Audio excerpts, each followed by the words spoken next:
Бүгінгі сабақта біз Python тіліндегі for циклімен танысатын боламыз. Негізінен біз циклдерді белгілі бір код блогын бірнеше рет қайталап орындау үшін пайдаланамыз.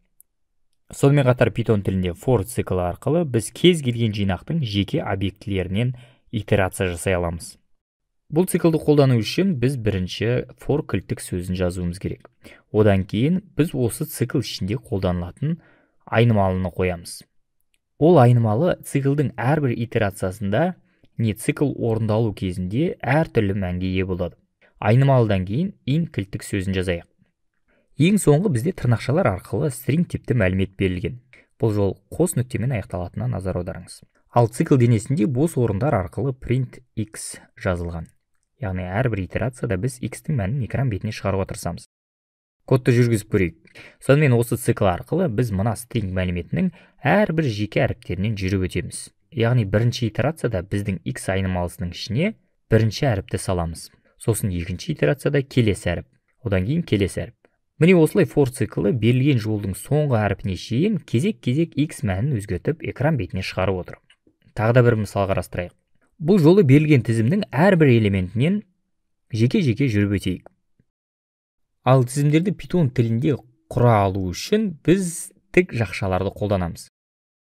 Ондай болса, жол string орнына біз 3 string адам есімдерін сақтаған тізім құрайық.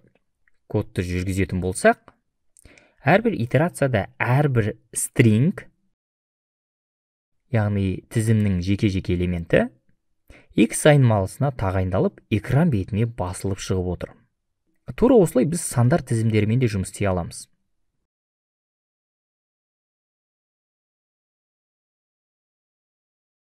Ал егер бізде тізімнің элементтері саны белгісіз болса, бізге range функциясын қолдануымызға тура келеді. Ол Python тіліндегі дайын функциялардың бірі. Бұл арқылы біз сандарға диапазон, яғни шектеу қою мүмкіндігін аламыз. Мәселен, range жақшалар ішіне 5 санын қойып, run батырмасын басып көрейік. Көріп тұрғанымыздай, әрбір итерацияда x айнымалысы 0 санынан бастап 5 санына шейін өзгеріп отыр. Мұнда 5 санның өзі бұл диапазонға кіріп тұрған жоқ. Сонымен қатар бұл функция арқылы біз екі саны ортасындағы диапазондармен жұмыс істей аламыз. Ол үшін екінші параметр жазайық. Мәселен, 5/10 сандарын жазып, run батырмасын басып көрейік. Мұнда бірінші параметр бұл диапазонның басталу нүктесі болып тұр. Яғни сандар бірінші саннан екінші санға дейін жеке-жеке өзгеріп отыр. Қайталап айтайын, екінші параметр не екінші сан бұл диапазонға кірмейді. Ал егер біз осы диапазондағы сандардың жүгіру қадамын өзгерткіміз келсе, біз мұнда үшінші параметр қосамыз. Онда үшінші параметр 2 санын жазып, run батырмасын басып көрейік.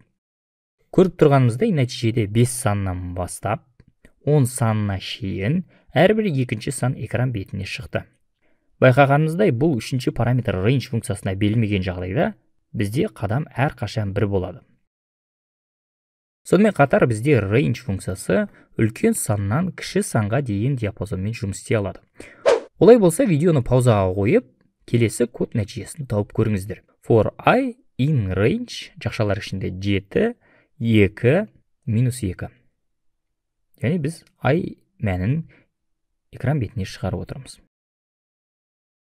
Бұл кодтың нәтижесі 7 санынан бастап 2 санына шейін -2 қадам арқылы 2-ні қоспағанда диапазонға кіретін сандардың тізімін экран бетіне шығарып отыр.